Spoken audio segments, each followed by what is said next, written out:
छात्रों, मैं इसके पहले वाले वीडियो में आपने इसका कुछ भाग देखा होगा और मुझे लगता है आपने यहाँ तक देखा था। इसके पश्चात मैं इसमें वल्लभाचार्य के जो शिष्य हैं सूरदास, परमानंदास, कृष्णदास और कुंभन दास, इसको आप अलग से देखिएगा। मैंने बताया भी है किसी वीडियो में। फिर गोविंद विट्ठलनाथ के शिष्य पूछ सकता है। रैदास के शिष्य का नाम मीराबाई है। विट्ठलनाथ देवनाथ मलुकदास इनके शिष्य हैं। नरिहरदास के तुलसीदास शिष्य हैं। अग्रदास के नाहवादास हैं। शेख मोइनुद्दीन को जायसी हैं। ये आपके लिए महत्वपूर्ण है।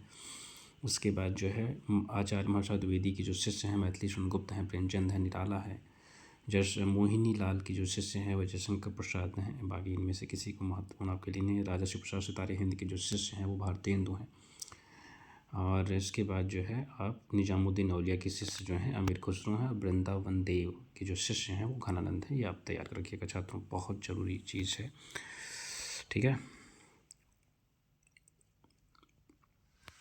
आगे चलता हूँ। हिंदुस्तान की तूती अमीर खुसरो कहा जाता है। खेलन के कवि पंचानन, अभिनव जयदेव, मैथिल कोकिल, कवि शेखर, अपरूप के कवि नव कवि शेखर विद्यापति को कहा जाता है। कवि कंठहार भी इन्हीं को कहा जाता है। जातीय कवि विद्यापति को बच्चन सिंह ने कहा।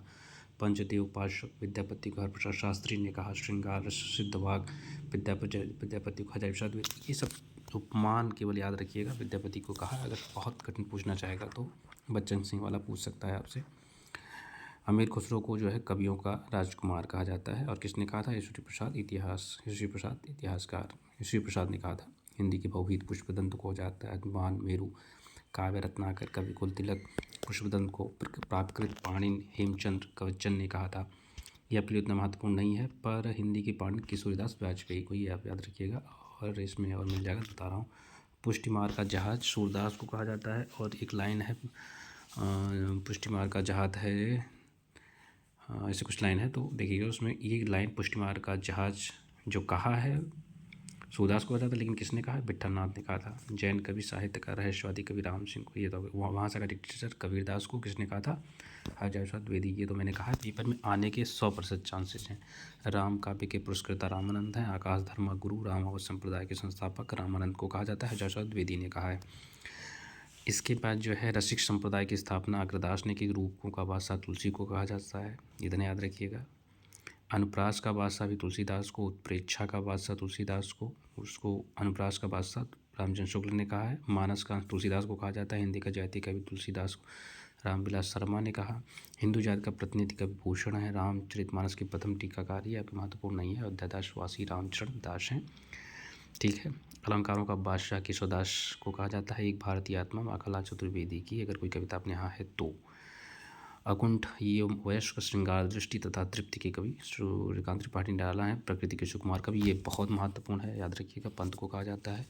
कविता के सुमेरु प्रेम और सौंदर्य के कवि, ये भी महत्वपूर्ण है। इस पर पूछा जा सकता है कि सिद्दीकी जी की जयशंकर प्रसाद प्रेम और सौंदर्य के कवि हैं, पूछा जा सकता है। हिंदी की विशाल मंदिर की वीणापाणी मतलब माँ सरस्वती के स्वरूप हैं। महादेवी वर्मा हरिऔध का कथन है ये। ओज औदार्य और विद्रोह के कवि निराला। प्रकृति के उपासक कवि श्रीधर पाठक। आधुनिक कबीर नागार्जुन नामवर सिंह ने कहा। नए प्रतिमान में ये बात उन्होंने कही थी। आधुनिक मीरा महादेवी वर्मा। कठिन गद्य का प्रेत, ये तो मत याद रखिए, लेकिन अब कठिन काव्य का प्रेत जो है याद रखिए केशव को कहा जाता है, जस्ट नीचे लिखा हुआ है। और उसके बाद फैंटेसी कवि, भयानक खबरों का कवि मुक्तिबोध को कहा जाता है। कवियों का कवि शमशेर बहादुर सिंह को कहा जाता है।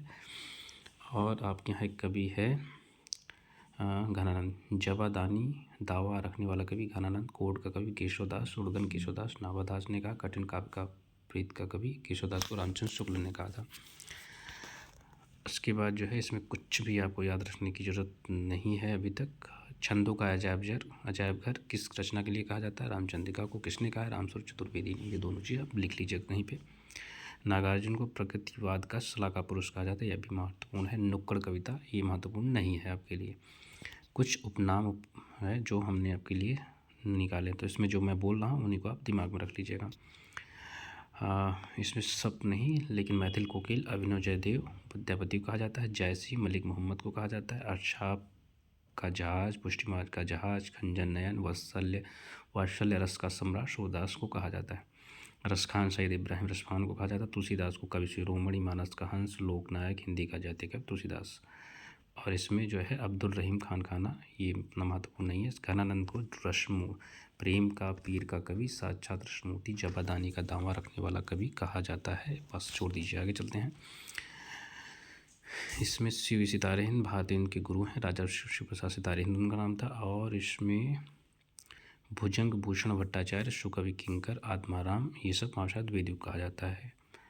इसके बाद जो है कोई कविता इसमें आपके यहाँ नहीं है। सूर्यकांत त्रिपाठी निराला का एक नाम था कलाधर। ब्रज भाषा में जो लिखते थे तो कलाधर नाम से लिखते थे। आधुनिक कविता के सुमेरु इनको कहा जाता, पहले हमने बता दिया आपको।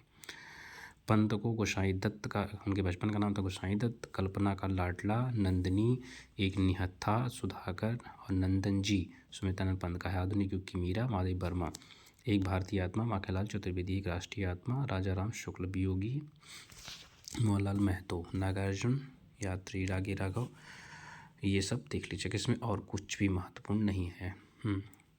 अज्ञेय को कठिन गद्य का प्रेत कहा जाता है। कुट्टी चातन इनकी जो काव्य है तो बहुत महत्वपूर्ण नहीं है। और इसमें भी आपको कुछ भी पढ़ने की जरूरत नहीं है, आपके सामने सब है लेकिन पढ़ने की जरूरत नहीं है। इसमें से आपको कुछ भी नहीं पूछा जाएगा। अब आ जाइए वीरगाथा काल के नामकरण पर। ये प्रश्न आना ही आना है बच्चों। वीरगाथा काल किसने कहा? कुछ न कुछ इसमें से आएगा। चाहे रामचंद्र शुक्ल, निषद सामंत काल, राहुल सांकृत्य, संधि एवं चारण काल, डॉक्टर राम कुमार बीज वपन महर्षि द्विवेदी, याद रखिएगा। अंधकाल रमाशंकर शुक्ल काल, वीर काल विश्वनाथ प्रसाद मिश्र, चारण काल गिरिशन, आदिकाल हजरत द्विवेदी, आधार काल मोहन अवस्थी, आप याद रखिएगा। पुरानी हिंदी किसको ने कहा जाता था? शुक्लारी ने कहा, ये आप याद रखिएगा। इसके बाद इसमें से कुछ भी याद रखने की जरूरत नहीं है। अपभ्रंश काल बच्चन सिंह ने कहा था, इतना और याद रखिएगा। संप्रदाय से एक क्वेश्चन आएगा छात्रों। कृष्ण वल्लभ संप्रदाय पुष्टि मार्ग या शुद्धाद्वैत वल्लभाचार्य का है। राधा वल्लभ संप्रदाय हित हरिवंश का, ये भी महत्वपूर्ण है। गौड़ीय चैतन्य संप्रदाय, चैतन्य संप्रदाय और अचिंत्य वेदवाद, ये सब इम्पोर्टेंट। रुद्र संप्रदाय विष्णु स्वामी के इम्पोर्टेंट है। सखी संप्रदाय हरिदास निरंजनी का इम्पोर्टेंट है। और जो है इसमें कुछ भी रसिक संप्रदाय अग्रदास का, ये भी महत्वपूर्ण है। और निम्बार्क समुदाय स्वामी हरिदास का इम्पोर्टेंट है। रामावत संप्रदाय रामानंद का इम्पोर्टेंट है। विशिष्टाद्वैतवाद के कवि पूछ सकता है। श्री संप्रदाय पूछ सकता है, रामानुजाचार्य हैं। ब्रह्म संप्रदाय के मध्वाचार्य है। विष्णुवी के जम्भू जी हैं। और छात्रों सिख संप्रदाय के गुरु नानक हैं। इतना आपके लिए महत्वपूर्ण है, बाकी इसमें कुछ भी आपके लिए महत्वपूर्ण नहीं है। ये अद्वैतवाद शंकराचार्य का है, द्वैतवाद मध्वाचार्य का, द्वैताद्वैतवाद निम्बार्काचार्य। अद्वैत माने आपको बता देना चाहूँगा, उस हिसाब से आप सब निकाल लीजिएगा। शुद्ध अद्वैत विष्णु स्वामी या वल्लभाचार्य का है। आ माने नहीं, द्वैत माने दो, वाद माने विचार या बात। दो यानी परमात्मा और आत्मा दो ना होकर के एक हैं, ठीक है। ब्रह्म सत्य है, जगत मिथ्या है, यानी कि जगत नष्ट होकर के विलीन हो जाता है ब्रह्म में, जो कि सत्य है वही सदैव रहेगा। यानी हम कुछ नहीं है, ईश्वर ही सब कुछ है। यानी कि हमारा अस्तित्व दो ना होकर के, हम और ईश्वर अलग नहीं है, हम दोनों एक हैं। यही बात कही गई है। बस अब मुझे बताइएगा, मैसेज करिएगा। चलिए अब चलते हैं। आज मुझे लगा कि इतना बता देना चाहिए। अब जो आएगा बहुत सारी शुभकामनाओं के साथ आप पे जो कुछ भी होता है मुझे उसका रिजल्ट आप उसके द्वारा पता ही चल जाएगा। नमस्कार, बहुत सारी शुभकामनाएं।